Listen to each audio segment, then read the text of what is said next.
Hi, I'm Dan Kubisky. I'm the co-chair of the International Community of the Society of Professional Journalists. India is a multi-party democracy. The past 10 years have been under the BJP of Prime Minister Narendra Modi. Now, according to Reporters Without Borders, since taking office in 2014, Modi has worked with powerful financial interests to have his allies gain control of most of the media outlets in India. Freedom House has also noted escalating attacks on press freedom under the Modi government.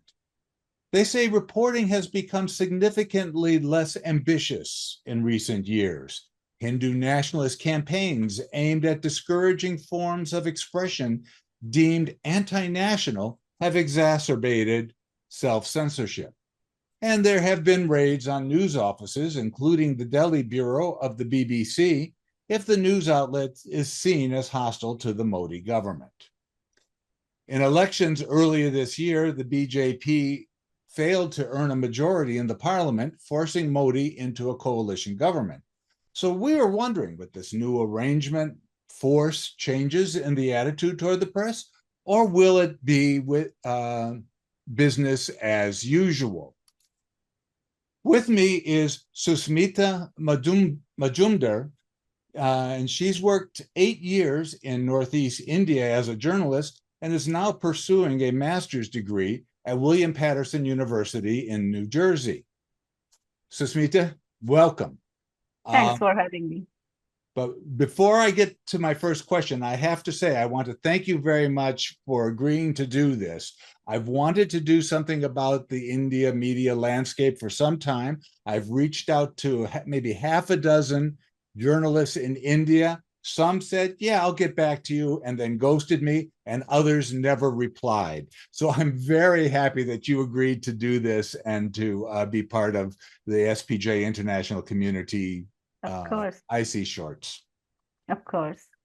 Thank So you. I guess first is, how would you describe the media, landscape in India under the Modi government? I mean, we have information that comes from Reporters Without Borders, Freedom House.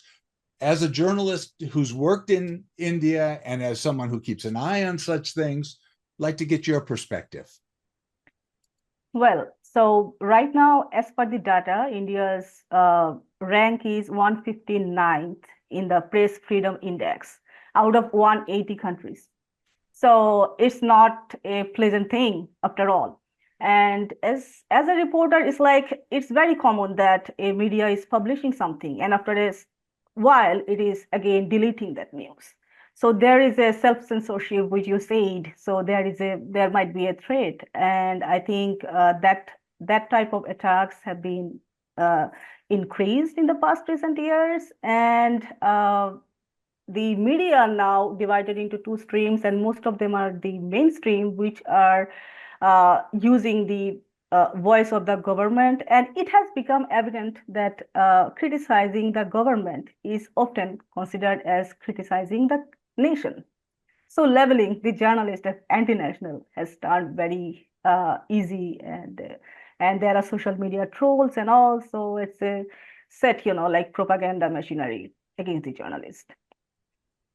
Oh, okay. So it sounds like that what you have there are what some people accuse also within in the U.S. media, where you have major financial interests involved, and those financial interests, owners of those interests, also have close connections with government leaders. Is that a fair assessment again? Of course. I mean, like recently, Ravish Kumar, who is NDTV journalist, he worked in India for NDTV for 26 years. He had resigned after his company was occupied, took over by a group company which is considered as very close to the government, as per the accusation come from the opposition. So after that, people are not expecting any neutral or bold news from NDTV. So Ravish Kumar resigned, and he started his own YouTube. So there are some journalists who have become like independent. They are doing that. because NDTV was the only media which was working neutrally, but again, financially it was broken and the ownership was changed. So it's a sense of feeling that if you want to be in the industry, you have to pay salaries to the employees and a lot of things. So financially, you will be broken. So with that sense, I think media houses are unable to go with the usual ethical trend, I think. And the mainstream media and most of the media, they are, of course, focusing more on business rather than the ethics and all. These allegations are not untrue. Okay. And we use the term self-censorship a lot. We've used it a lot when I lived in Hong Kong. Even in the United States, there are accusations of local media organizations doing self-censorship. How does it work in India? If there is self-censorship going on by reporters afraid to step up against these interests, how does that look? How would somebody recognize it? Uh, how would somebody recognize it? I cannot say this, but I can tell you that there is a symptom, like somebody is somebody is angry against the government, any policy or anything.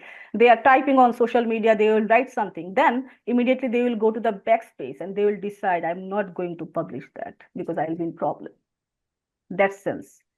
Through that, I have also gone through that. Not only the media, but I think overall everyone goes through that phase nowadays. People don't want problems in exchange of certain, like free speech, writing something. Okay. But one of the things that is clear that even if a journalist were to buck those pressures to self-censor, maybe go off on his or her own, with an internet site,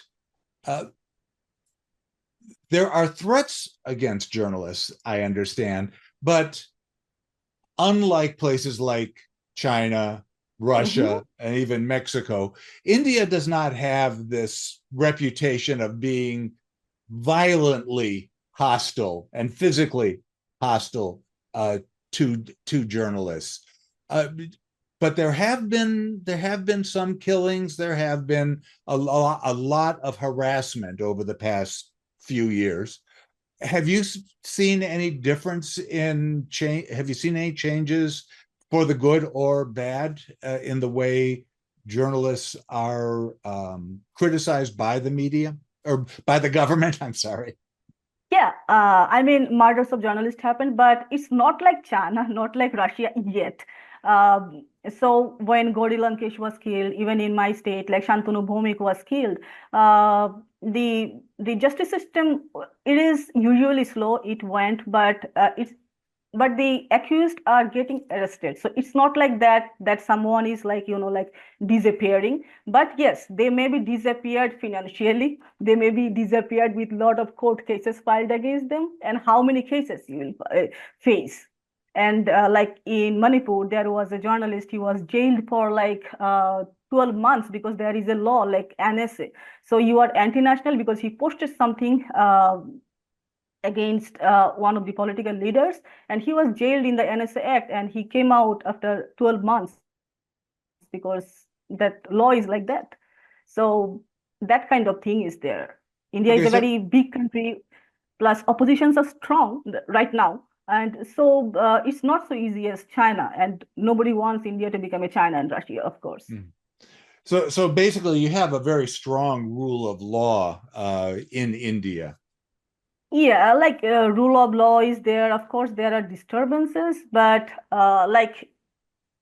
but the media, if they could play a better role, that the rule of law could be established more strongly, because if there is a violence and it is a communal issue and something, so media are under pressure not to. They have their own ways of reporting. So the neutral reporting often is not possible in some states. Again, in other states, when there is an party in the rule which is not belonging to the BJP, their freedom of speech is higher. So it's a complex system. So that kind of thing. Okay.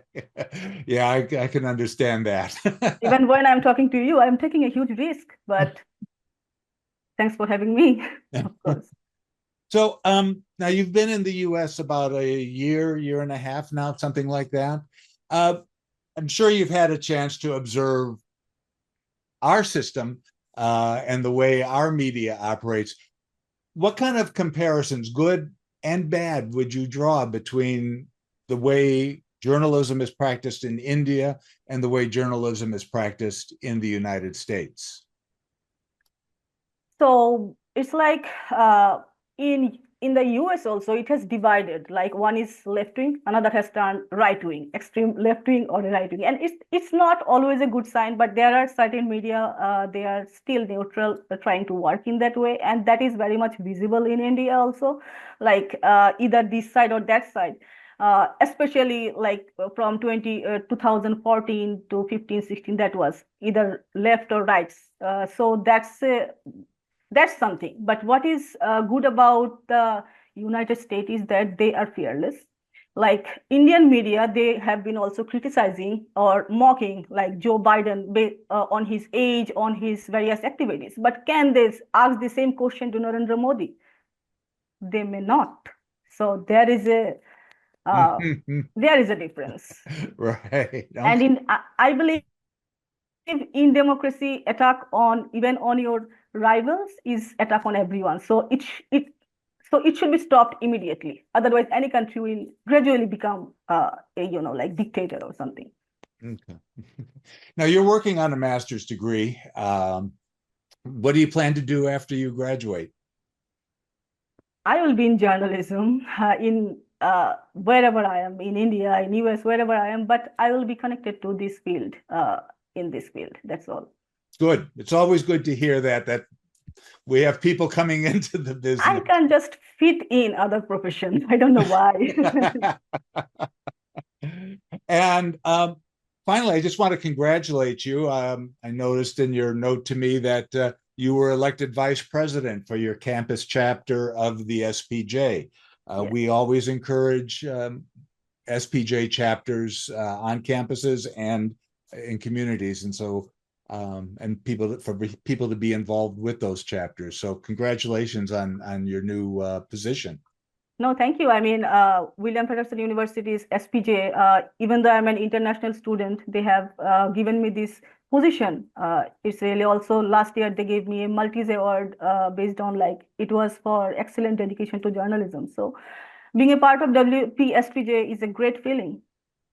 Well, being international is not a hindrance to being a member of the SPJ. We have a very active member on the National Ethics Committee, and he lives in Asia. So, Oh, wow. Here I am, lifetime. Just to.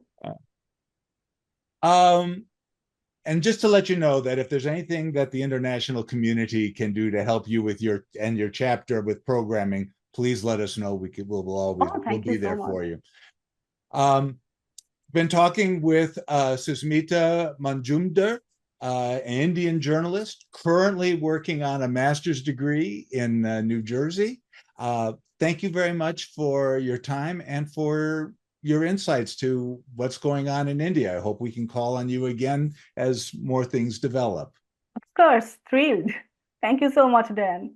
Take care.